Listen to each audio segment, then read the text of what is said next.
ሩታ የራሷ የምታቅ ትልቅ ሴት ናት። ራሷ ለራሷ ትወስን ውሳኔ አይመለከትም። ገባ? የጠፋ ሰው ዛሬ እንግዲህ መታለች። ስትመጣም እንግዲህ በጣም የተደረጉት ነገሮች ትክክል እንዳልሆኑ በዳዊት ላይ እንግዲህ ተናዳ ዳዊትን እየተናገረችው ነበረ።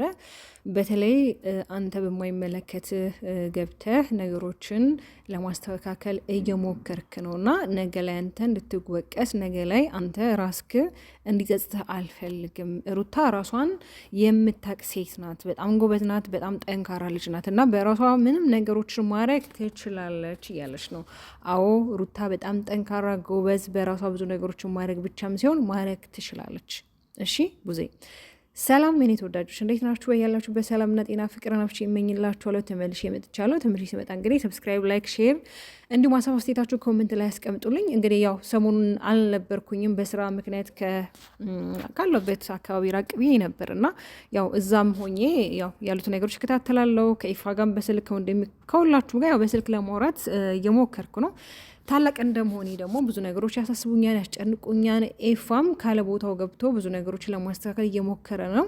ግን እኔ ለምን ካጠገቧ ቆመ ሳይሆን በቃ ሁለቱ በፍላጎታቸው የተለያዩ ሰዎች ስለሆኑ እናንተ ጣልቃ እየገባችሁ ነገሮችን ለማስተካከል አትሞክሩ። በቃ ሁለቱን ልጆቹን ተዋቸው። እኔ የወንድሜ ህይወት አሁን ላይ በጣም እያሳሰበኝ ነው። ነገ ላይ ሌላ ችግር ተፈጥሮ ከማዘንና ከማልቀስ አሁኑ ላይ ነገሮች ማስተካከል ይጠበቅብናል። በቃ ማለት አሁን እሱ ወንድሜ ደስተኛ ህይወት ነው እየኖረ ያለው። እንደዛ ነው እንግዲህ እያሰብኩ ያለሁትና ስለዚህ ታውት ነው በቃ አሁን ታውት ነው።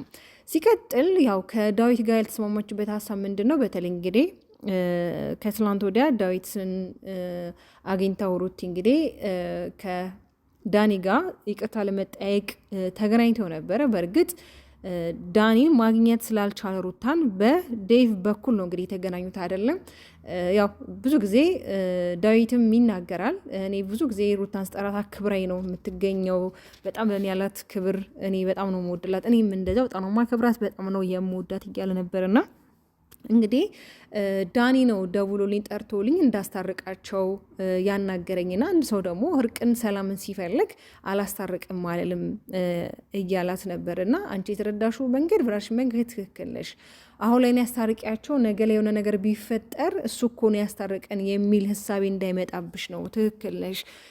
ወንድሜም ኤፋን ቢሆን ደግሞ ያው አብሮ እንዲሆኑ ስለሚፈልግ ትዳራቸው እንዲፈርስ ስለማይፈልግ ነው በእንደዚህ አይነት መንገድ እየተጓዘ ያለውና አሁን ላይ እንግዲህ ከምንም በላይ ወንድማችን ሰላም የወንድማችን ጤናው ያለ አይደለ በቃ ያ ይቀድማል እያለች ነው ዘሩ ቡዜ እና ሁሉንም ነገር ለሩታ ተውላት። ሩታ በራሷ የመወሰን በራሷ ነገሮች የማድረግ ኃይሉ ማቆሙም አላት እና እናንተ አሁን ላይ የምታደርጉት ነገር ትክክል አይደለም። በቃ ማለት ወንድሜ የራሱ ላይፍ የራሱ ህይወት ይኑርበት፣ ታው እረፉ።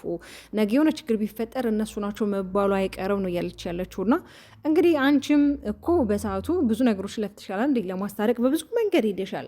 በሆነች አጋጣሚ በሆነች ጊዜ ላይ አንቺና ሩታ ተቀያየማችሁና ዛሬ ላይ እንደዚህ ለምን ከሷ ጎን ቆማችሁ ለምን ዳኒን አግኝተው ይቅርታ አጠያየካችሁ? እነዚህ ሀሳቦች መነሳት አልነበረባቸውም። ገባሽ አይደለም? ቢያንስ በማከላችሁ ልጅ ያለ በእርግጥ እኮ ትክክል ነሽ። አንቺ ለራስሽ ሀሳብሽ ትክክል ነሽ፣ አልተሳሳትሽም ለራስሽ ሀሳብሽ ማለት ነው። ግን ደግሞ አንዳንዴ ስናስበው በማከላችሁ ልጅ አለ። አንቺም አክስት ከሆነሽ አይደል ይላሉ ላይ ስለዚህ የሁለቱን ሰላም ያው እንደምትመኝም ግን ደግሞ ኤፋና ዴቭ ያደረጉት ነገር እዚህ ያለ ምንም የሚያናድር ነገር አለ። በቃ ሰላም ለመፍጠር ነው አይደለ ነገሮችን በእንደዚህ መንገድ ያስኬዱት። ከዛ የዘለለ ነገር እኮ የለም። የሚያስቆጣ የሚያናድር ነገር የለም። አዎ ትክክል ነሽ። እነ ሜርና እነ ዳኒ እሷ ህይወት ላይ ገብተው ነው የፈጠሩት ነገር የለም። እሱ ዓለም የሚያውቀው ነው። ዓለም የሚያውቀው ይህ ምን የተደበቀ ነገር አይደለም። ግን ደግሞ ዳዊት እንደውም ከአንቺ በተሻለ የተረጋጋ ሰው ነው። ይሄ እንደዚህ ሆት የሚሆን ሰው አይደለም። እንደውም ንግግሮቹ እንኳን ቁጣን የሚያበርዱ ንግግሮች ናቸው። አንቺ ለብዙ ነገር የሆነ በጣም ቶሎ የምትናደጁ ዳዊት ነገሮችን አይተናል ከዚህ ፊትም አንተም ዳዊትም ቡዜም ሩቲም አብርሃምም ሆኖ እኮ ቪዲዮ ሰርተው አይተን እናውቃለን። ግን ከሁሉም አንቺ በጣም የምትናደጁ ሆት የምትሆኙ አትረጋጊም፣ ትዕግስት የለሽም። የሚረጋጋው ዴቭ ነው እና አቡ አሁንም ቢሆን ይህን ልቦናክን አይቀየርብህ። ቡዜ ግን ይመስለኛል አሁን ላይ ከሄርሜላ ጋር እንዲሆኑ ፍላጎች በቃ ማለት በጣም ፍላጎት አለሽ። ለምን ከዚህ በፊትም የቀለበት ፕሮግራም የተባለው ፕሮግራም ላይ እንግዲህ የክብር እንግዳ ነበርሽ፣ በጣም ደስተኛ ነበርሽ። ከቀለበቱ እንደ አንድ ቀን እንግዲህ ሲቀረው ራሱ ቤት እራት ጋብዘሻቸው ቡና ጠጥተው አስተናግድሻቸው ነው እንግዲህ በማግስቱ የቀለበት ፕሮግራም የተደረገውና ያው ያንዳንዱ ነገር ታውቂያለሽ፣ የማታውቂው ነገር ምንም የለም። ግን ደግሞ እንደ አንድ እናት አንቺ እኮ እናት ነሽ አይደለ? እንደ አንድ እናት ስሜቷን ልትረጃት ልትቆጣጠርሽ ይገባል። ገባሽ አይደለ? እንደ አንድ እናት ማለት የወለደች እናት ለሌላው በጣም አርያ የምትሆን ናት። አርያ የምትሆን ስላችሁ በቃ ታውቀዋለሽ ልጅ ምን እንደሚያስፈልገው፣ ልጅ ኖራችሁ ምን ያህል ጫና እንዳለው። አርያ በጣም ብዙ ነገር አለ። ግን እግዚአብሔር መልካም ነው። እውነት እግዚአብሔር መልካም ነው። ነገሮችን በራሱ መንገድ ውብ ያደርገዋልና ሩታን ብትሆን አንቺ እንዳልሽው በራሷ መወሰን የምችል ልጅ ብቻም ሳትሆን መወሰን የምችል ጀግና እንቁ ሴት ናት። ባይገርምሽ ማለት ነው። ዛሬ ላይ እንዲህ አንቺ መተሽ ሀሳብሽን ብታቀርቢም የማይሆኑ ቃላቶችን ልትሰነዝሪ ትችያለሽ፣ አይታወቅም። ማንም ሰው ግን እሷን የሚጠላል ሰው የለም። በቃ እናውቃለን። ሁለቱም ጋር የነበረ ጥፋት ነበረ። ጥፋቱን ደግሞ ማረም አልተቻለም። አሁን ላይ ያለው ነገር ሁላችንም እናያለን። ግን ደግሞ አንቺ ለምን አገኛችኋት ሩታን ብለሽ መናደድ መቆጣት የለብሽም። ማለት መጥፎ ነገር እስካላደረጉ ድረስ ለማስታረቅ ሰላም ለመፍጠር ከሆነ የዚህ ብዙም ሆት የሚያደርግ ነገር አይደለም የኔ ወዶች። እውነቴን ነው ማለት አንዳንድ ጊዜ ስንቸኩል እኮ አንዳንዴ ነገሮች አይታዩንም። በቃ ማለት የቸኮለ ሰው ሁልጊዜ ነገሮችን እንዳበላሸ ነውና አብርሃምም እንግዲህ ቸኩሎ አሁንም በችኮላ ይሄኛውን ህይወቱን ማበላሸቱ የማይቀር ነው። ለምን አንዳንድ ጊዜ ፍቅር የሚባለው እኮ ስሜት ዝም ብሎ የሚመነጭ አይደለም። ለምን አንድ ወንድም ሆነ ሴት የሆነን ሰው እያፈቀራችሁት ኖራችሁ በሆነ ቅስፈት ከሱ ጋር ተጣላችሁ ተለያያችሁ ማለት ሁለታችሁ ላይ ያለው ፍቅር ባንዴ ይጠፋል ማለት አይደለም። የፍቅር ስሜቱ በጣም ከባድ ነው። ይሄ እንደዚህ እንደምናወራው እኮ አይደለም። የደረሰበት ያውቃልና ውስጡ እየፈለገ እየወደደ ወደ እሷ መመለስ እየፈለገ ግን እምቢተኝነት፣ አልሸነፍ ባይነቱ፣ አልበገሪነቱ ነው እዚህ ደረጃ ላይ ያደረሰው።